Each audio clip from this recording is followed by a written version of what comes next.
একের পর এক বিধায়ক চলে যাচ্ছেন, একের পর এক সাংসদ চলে গেছেন, মনীশ গুপ্তও চলে গেলেন তৃণমূল ছেড়ে। তাও অভিষেক বন্দ্যোপাধ্যায়কে দায়ী করে গেছেন সবাই। অভিষেক বন্দ্যোপাধ্যায়কে হিটলার বললেন মদন মিত্র। তারপরেও মমতা বন্দ্যোপাধ্যায়ের কাছে অভিষেক বন্দ্যোপাধ্যায় বাঘ। যাদের বলছেন ভয়হীন বলে পুলিশকে দেখে এজেন্সি দিয়ে ভয় দেখাচ্ছেন, তারা একটু শিক্ষা নিন। অভিষেক অনেক খারাপ আপনাদের কাছে, বাহানা হয়ে গেছে ওটা।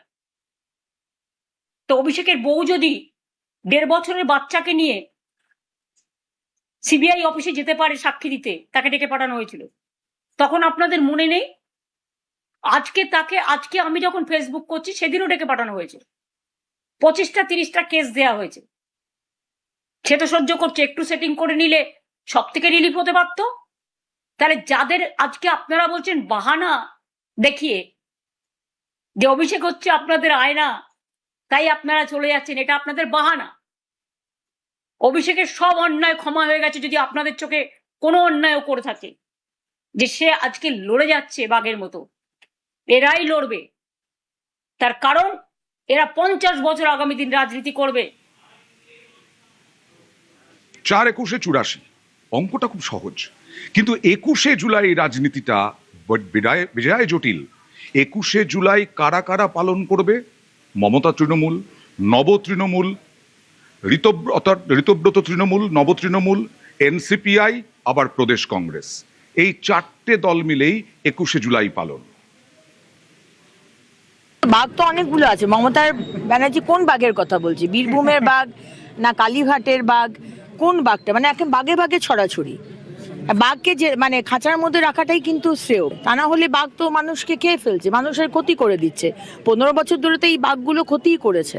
আর আমরা সত্যি অভিষেক ব্যানার্জি যুবরাজকে ভয় পাই। উনি যেভাবে আমাদের হুমকি দিয়ে এসছেন, উনি বাঘ না মানুষ সেটা মানে টেস্ট করার জন্যই গলার টেস্ট দিতে বলা হয়। সভ্য সমাজে কিন্তু এইসব বাঘদের জায়গা নেই। কিন্তু অনুব্রত বাবু কি বাঘ? অনুব্রত বাবু তো এখন মেউ মেউ এরকম আওয়াজ করে। উনি বলেইছেন যে আমি জেলে গেছি অভিষেক ব্যানার্জির জন্য। দেখুন এই বাঘদের কি অবস্থা। এখন এ বড় বাঘ হয়ে গেছিল, কারণ এর উপর বাঘিনীর আশীর্বাদ ছিল। এখন সেই বাঘ এখন মানে নিস্তার পেয়েছে।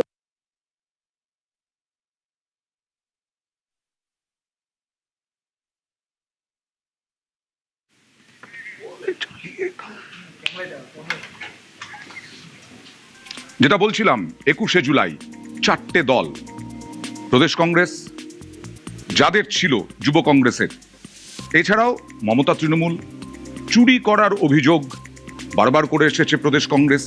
শহীদ দিবস 21শে জুলাই শহীদ স্মরণ করবে মমতা তৃণমূল, 21শে জুলাই শহীদ স্মরণ করবে নব তৃণমূল, 21শে জুলাই শহীদ স্মরণ করবে যেসব সাংসদ এনসিপিআইতে গেছেন তাঁরা, 21শে জুলাই স্মরণ করবেন প্রদেশ কংগ্রেস। অর্থাৎ একই দিনে 4টে। 21শে জুলাই শহীদ স্মরণ মমতা তৃণমূলের বিড়লা প্ল্যানেটোরিয়ামের সামনে, 21শে জুলাই শহীদ স্মরণ নব তৃণমূলের গান্ধী মূর্তির সামনে, 21শে জুলাই শহীদ স্মরণ প্রদেশ কংগ্রেসের শহীদ মিনার ময়দানে, মহাজাতি সদনে নয়। আর 21শে জুলাই শহীদ স্মরণ এনসিপিআই এর। আর সবটাই সাময়িক, তারা অমায়িক। বার্তা মমতার। প্রতি বছর আমরা শহীদ পরিবারকে ডাকিও সম্মান জানাই। এবারে যদি ভয়ে এবং অর্থের পরিসীমা ছাড়িয়ে যদি কেউ আপনাদের সাহায্য করতে চান, এটা আপনাদের সিদ্ধান্ত। কিন্তু মনে রাখবেন, 40 বছর ধরে যারা প্রতিবার আমাদের প্রোগ্রামে এসছেন, আজকে দিন বদলেছে। সাময়িক ভয় দেখাচ্ছে, সাময়িক টাকার লোভ দেখাচ্ছে, সাময়িক এজেন্সির লোভ দেখাচ্ছে, সাময়িক। আমরা কিন্তু অমায়িক। আমরা আপনাদের ভুল বুঝছি না। আপনারা আমাদের সাথে এবছরটা থাকলেন বা না থাকলেন, হৃদয় জুড়ে আছেন।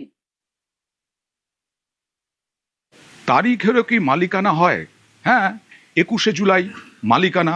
এখন 21শে জুলাই কার, এই নিয়েই চলছে দ্বন্দ্ব তৃণমূলের বিভিন্ন অংশের।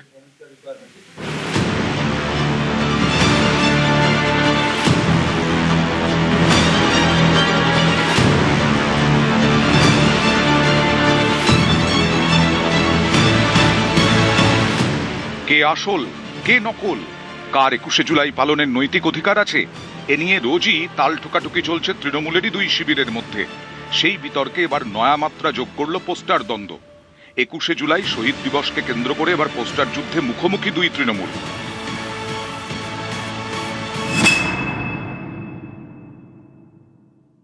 বিগত বছরগুলিতে 21শে জুলাইয়ের একটি পোস্টার হতো, যে পোস্টারে মমতা বন্দ্যোপাধ্যায়, পরবর্তী সময় অভিষেক বন্দ্যোপাধ্যায়েরই ছবি জুড়ে দেওয়া হয়েছিল। এই প্রথম 21শে জুলাই হতে চলেছে যেখানে তৃণমূল কংগ্রেসের দুই শিবিরই আলাদা আলাদা পোস্টার তৈরি করে তারা প্রচার শুরু করেছে। একদিকে যখন মমতা বন্দ্যোপাধ্যায়ের ছবি ব্যবহার করেই কালীঘাটপন্থী তৃণমূল কংগ্রেস 21শে জুলাইয়ের রাজনৈতিক লড়াইয়ে নেমেছে, তখন ঋতব্রতপন্থী তৃণমূল কংগ্রেসদের তরফ থেকে তাদের পোস্টারে বাঙালি সংস্কৃতির কথা মনে করিয়ে বাঙালি মনীষীদের ছবি এবং একই সঙ্গে যারা 21শে জুলাইয়ের গুলি চালনার ঘটনায় মারা গিয়েছিলেন তাদের নাম ব্যবহার করা হয়েছে।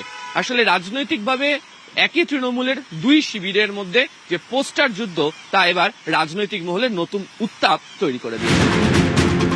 নবতৃণমূলের পোস্টারে দেখা যাচ্ছে মনীষীদের ছবি, সেখানে আয়োজক হিসেবে উল্লেখ রয়েছে সর্বভারতীয় তৃণমূল কংগ্রেসের নাম। পোস্টারে রয়েছে তৃণমূলের জোড়াফুল প্রতীকও। মনীষীদের ছবির পাশাপাশি নবতৃণমূলের পোস্টারে উল্লেখ আছে 21শে জুলাইয়ের শহীদদের নামও। ঋতব্রত শিবিরের দাবি, শহীদদের শ্রদ্ধা জানাতেই এই পোস্টার। আমরা প্রথম থেকেই বলছি, প্রকৃত শহীদদের আমরা সম্মান জানাবো। এতদিন যারা করতেন তারা তো বলছে কোনো শহীদ সমাবেশ করেনি। আপনারা দেখেছেন মঞ্চের মধ্যে পাগলু গান সহ যারা, আমরা কোনদিন শহীদ পরিবার কোনদিন মঞ্চের প্রথম সারিতে জায়গা পায়নি। যারা তৃণমূল দল তাকে জন্ম লগ্ন থেকে তিল তিল করে গড়ে উঠেছেন, তারা মঞ্চে কোনদিন জায়গা পায়নি। দেখবেন সেলিব্রিটি জগতের, মানে টিভি সিরিয়াল, ফিল্ম জগতের বিভিন্ন যারা সিরিয়ালে যাদের বিভিন্ন ক্ষেত্রে অবদান রয়েছে, কিন্তু এই রাজনীতি জগতের অবদান নেই, তারাকে বেশি বেশি করে মানে মঞ্চে তাদের স্বীকৃতি দেওয়া হয়েছে। আমরা সেটার প্রতিবাদ করে প্রকৃত শহীদদের শহীদ তর্পণের লক্ষ্যেই আমরা এই পোস্টার সহ আগামী দিনের প্রোগ্রাম এইভাবেই চালাচ্ছি আমরা। অন্যদিকে মমতা তৃণমূলের পোস্টারে শুধুই নেত্রী মমতা বন্দ্যোপাধ্যায়ের ছবি। শহীদ স্মরণে বিড়লা প্ল্যানেটোরিয়ামে আয়োজিত সভায় প্রধান বক্তা হিসেবে নাম রয়েছে মমতা বন্দ্যোপাধ্যায়ের। পোস্টারে ছবি নেই অভিষেক বন্দ্যোপাধ্যায়। যারা এত নাকি বিপ্লবী, এত নাকি সব লোক যাচ্ছে, আরে তারা তো আবেদন করেছে 700 থেকে 800 লোকের। সেই চিঠিটা বার করতে বলুন ভাই। উত্তম মঞ্চে করলেন না কেন? তাদের মেয়র রোড যাওয়ার কি দরকার? হল ভাড়া করে করলেন না কেন? বিয়ে বাড়ি ভাড়া করে করলেন না কেন? আপনাদের সঙ্গে তো শহীদ তর্পণের কোনো সম্পর্ক নেই। যারা 700-800 লোকের জন্য কর্মসূচি নিয়ে কথা বলে, তো তারা তো বিয়ে বাড়ি বা কোনো একটা হল বুক করে করতেই পারত।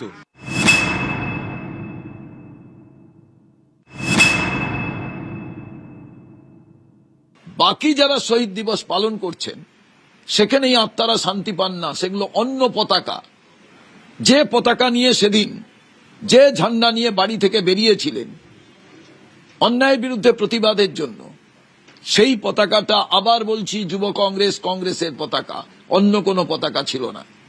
অতএব আমাদের পেটেন্ট অন্যরা ইউজ করতেন, আমাদের পেটেন্ট অন্যরা জোর করে বলুন, অন্যরা নিজেদের সুবিধে পাওয়ার জন্য বলুন, তারা ব্যবহার করতেন। মমতা বন্দ্যোপাধ্যায় পন্থী তৃণমূল কংগ্রেসকে ইতিমধ্যেই কত সংখ্যক কর্মী নিয়ে তারা সভা করতে পারবেন তা বেঁধে দিয়েছে কলকাতা হাইকোর্ট। তবে ঋতব্রত বন্দ্যোপাধ্যায় পন্থী গোষ্ঠীকে সেই সংখ্যা বেঁধে দেওয়া হয়নি।